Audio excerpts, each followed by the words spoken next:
ایک بھائی نے کویسچن کیا تھا کہ قربانی کس پر واجب ہوتی ہے؟ دیکھیں گھر کے جس فرد میں شرائط جمع ہوتی ہیں اس پہ قربانی واجب ہوتی ہے، اور حقیقتاً تو ان شرائط کو قربانی کے 3 دنوں میں دیکھا جاتا ہے، یعنی 10، 11 اور 12 ذوالحجہ۔ گھر کے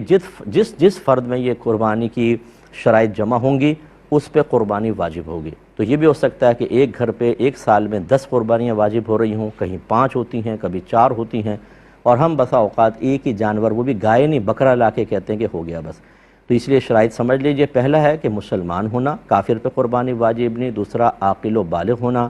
پاگل و مجنون اور نابالغ پر قربانی واجب نہیں ہے۔ اور بلوغت کی عمر میں آپ کو بارہا عرض کر چکا ہوں کہ لڑکے میں 12 سے 15 سال کے درمیان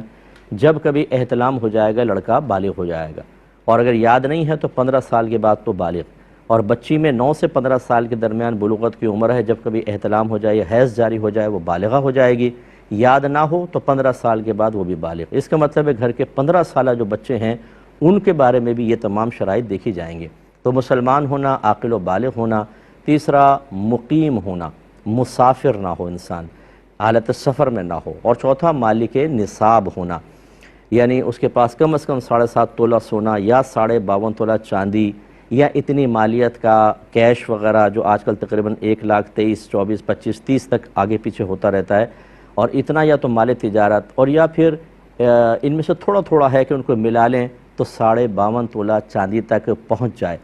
اور یا گھر میں ضروریات زندگی سے زیادہ سامان اتنی ملکیت میں ہے کہ ان سب کو کیلکولیٹ کریں تو 52.5 تولہ چاندی تک رقم پہنچ جائے یا اماؤنٹ پہنچ جائے، مالیت پہنچ جائے، اس پہ قربانی واجب ہے۔ لہذا اگر ہم نے کوئی مکان کرائے پہ چڑھایا ہوا ہے، کچھ پلاٹ رکھے ہوئے ہیں بنانے کے لیے، کچھ زمینیں وغیرہ ہیں، تو یقیناً اس پہ قربانی کا جو ہم آپ کو ذکر کر رہے تھے تو پھر یہ سمجھ لیجئے کہ 7.5 تولہ سونا یا 52.5 تولہ چاندی یا اتنا کیش جس سے آپ 52.5 تولہ چاندی خرید سکیں، یا اتنا مال تجارت ہو کہ 52.5 تولہ چاندی تک اس کی مالیت پہنچ جائے، یا آپ کی ملکیت میں ہر شخص اپنا اپنا دیکھے گا کہ میری ملکیت میں اتنا حاجت اصلیہ کے علاوہ مال ہے جو تقریباً 52.5 تولہ چاندی تک پہنچ جائے تو قربانی واجب۔ یا اگر سب الگ الگ نہیں ہے تو جیسے تھوڑا سا سونا پڑا ہے، چاندی پڑی ہے، کیش وغیرہ، ان سب کی مالیت کو ملائیں گے قیمت لگا کر اور دیکھیں گے 52.5 تولہ چاندی تک قیمت پہنچ جائے تو قربانی لازم۔ اسی طریقے سے اگر آپ نے کسی کو قرضہ دیا ہوا ہے اور وہ اقرار کر رہا ہے ابھی ملا نہیں ہے، اس کو بھی اس میں ایڈ کیا جاتا ہے۔ ہاں اگر آپ نے کسی کو قرض دینا ہے اور اس کی کوئی میعاد وغیرہ مقرر نہیں تو ٹوٹل اس میں سے مائنس کریں گے، اگر مائنس کرنے کے بعد نصاب بچ جاتا ہے تو پھر قربانی واجب، ورنہ نہیں۔ تو اس لیے ہونا ہی چاہیے کہ گھر کے جیسے والد صاحب ہیں، والدہ، والد صاحب اپنی تمام چیزوں کا حساب کریں، والدہ اپنی، بیٹا، بہو، بیٹیاں، بیٹے، شادی شدہ، غیر شادی شدہ، سب اپنا اپنا حساب کریں۔ تو بعض اوقات ایسا ہوتا ہے کہ بہو کے پاس کافی زیور ہے، اس کی اپنی قربانی بن رہی ہے،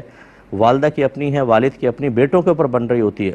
حتیٰ کہ بیٹیوں کے پاس مال ہوتا ہے ان پر الگ بن رہی ہوتی ہے، لیکن سال ہر سال سے قربانیاں نہیں دیتے ہیں۔